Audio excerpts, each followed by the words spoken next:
తెలంగాణలో బీఆర్ఎస్ గాలి వీస్తుందని మంత్రి హరీష్ రావు అన్నారు. కేసీఆర్ నాయకత్వంలో రాష్ట్రం అభివృద్ధిలో దూసుకు వెళుతోందన్నారు. గత 10 ఏళ్లలో రాష్ట్రంలో కరువు లేదు, కర్ఫ్యూ లేదని చెప్పారు. కాంగ్రెస్లో కుర్చీల కొట్లాట జరుగుతోందని మంత్రి హరీష్ రావు ఎద్దేవా చేశారు. ఈరోజు రాష్ట్రంలో ఎక్కడ చూసినా అద్భుతంగా ఇవాళ బీఆర్ఎస్ గాలి వీస్తూ ఉంది.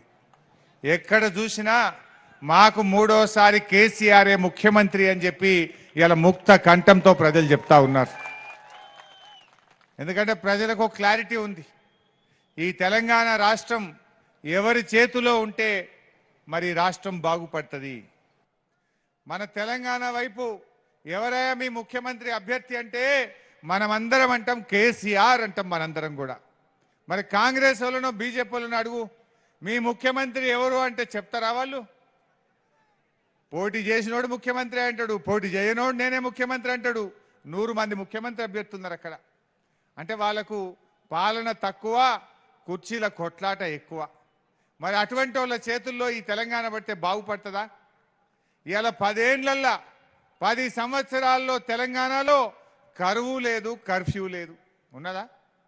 10 ఏళ్లలో కరువు లేదు, కర్ఫ్యూ లేదు. కేసీఆర్ వచ్చినప్పటి నుంచి బ్రహ్మాండంగా ఈ రాష్ట్రం అన్ని రంగాల్లో ముందుకు పోతా ఉంది. కాంగ్రెస్ వాళ్ళు వాళ్ళకి టికెట్లు ఇవ్వడానికే మనుషులు లేరు, టికెట్లు అమ్ముకున్నారు. ఇలా ఆదిలాబాద్ టికెట్ అమ్ముకున్నారా లేదా? ఎవరు అడిగినా చెప్తారు, ఎంతకు అమ్ముకున్నారో కూడా చెప్తారు.